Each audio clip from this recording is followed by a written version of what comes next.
My name is Amy Lasser.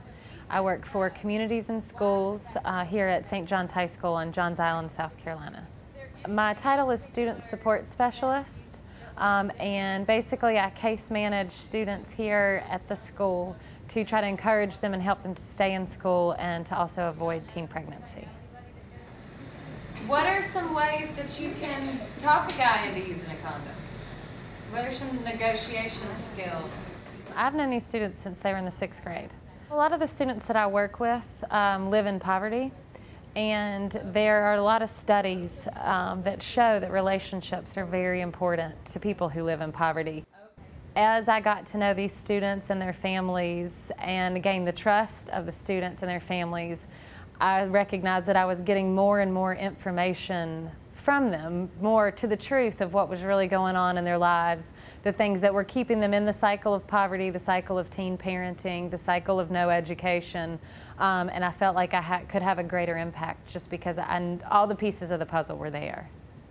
The only way that we are going to have sex is if you put on a condom, okay? And that, I mean, if he really want to have sex, he would put on the condom. If he don't care about having sex, then put your pants up and let's keep on moving. Now, why would a girl be in this position, try to talk her boyfriend to having a condom, he says no, why would that girl go ahead and have sex with him anyway? Another reason is that a girl might be afraid of losing her boyfriend if she refuses to have sex with him. Unless he wears a condom, he might threaten to break up with her. So how does that relate back to teen pregnancy prevention? Like, I don't want to have kids now because my mom was a teen mother, so I ain't even trying to think about having kids even though I'm sexually active. In this group of kids, there are children who are sexually active, there are kids who are abstinent, and then obviously we have our one teen mom.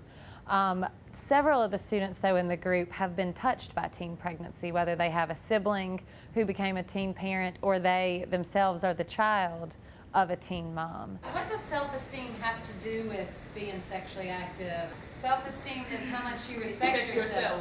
If you have a lot of respect for yourself and therefore a high self-esteem, are you going to be willing to sleep around with? No. Was it a change in your self-esteem? Was it the particular guy? Was it the situation? Yeah, I just felt comfortable with him. Okay. You do? Oh my God, I am not good with feeling comfortable around boys. I mean, I'm stuck to myself, but a lot of stuff that some of my friends do around boys, I cannot see myself doing. We have to be married. I think that if you start with the knowledge and then you can connect it to either examples in their life or in the lives of their friends, that they can see where applying the knowledge has either benefited or not applying the knowledge has hurt some people. Latrice, was there anything in particular that LaRon did to make you feel comfortable, to make you trust him?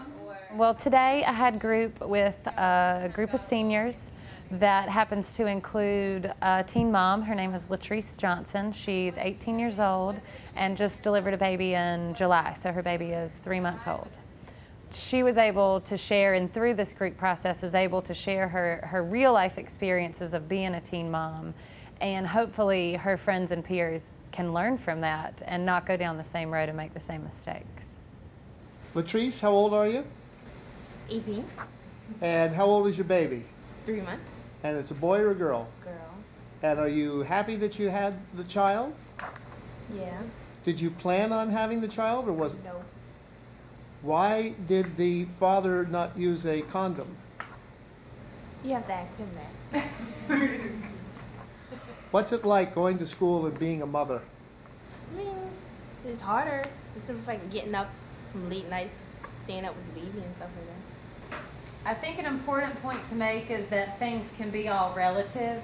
So if Latrice has never had to be in a situation where there's absolutely nobody there to help her and no response, that what she's dealing with can be just as difficult. Latrice, this is the first year that she's been in this program. I've known her since she was in middle school, but she didn't come to the groups. She didn't get all this education. I thought it was very interesting when Latrice said that her low self-esteem had kept her from dating in the past. I think that's why I never targeted her to be in any of the programs, because she was very quiet. I never heard rumors about her dating guys or even talking to guys. Fairly good student, good attendance record, so she was just kind of flying under the radar. And she got together with LaRon, and he was charming enough and made her feel comfortable enough to where she let down those walls. And I don't think she had the negotiation skills. I don't think that she had the knowledge. Certainly she knew you could get pregnant from having sex, but I don't think she had the first clue in how to talk to him about using a condom or any other method of birth control. I'm not financially stable or like just ready to have a child. I know I'm not ready to have a child because I have to take care of myself. And when I do have a child, I want to make sure that I am financially stable, emotionally stable, spiritually, just have everything in order and have myself established so that when I do have a child, I can take off that time to look after her or him, make sure they're taken care of.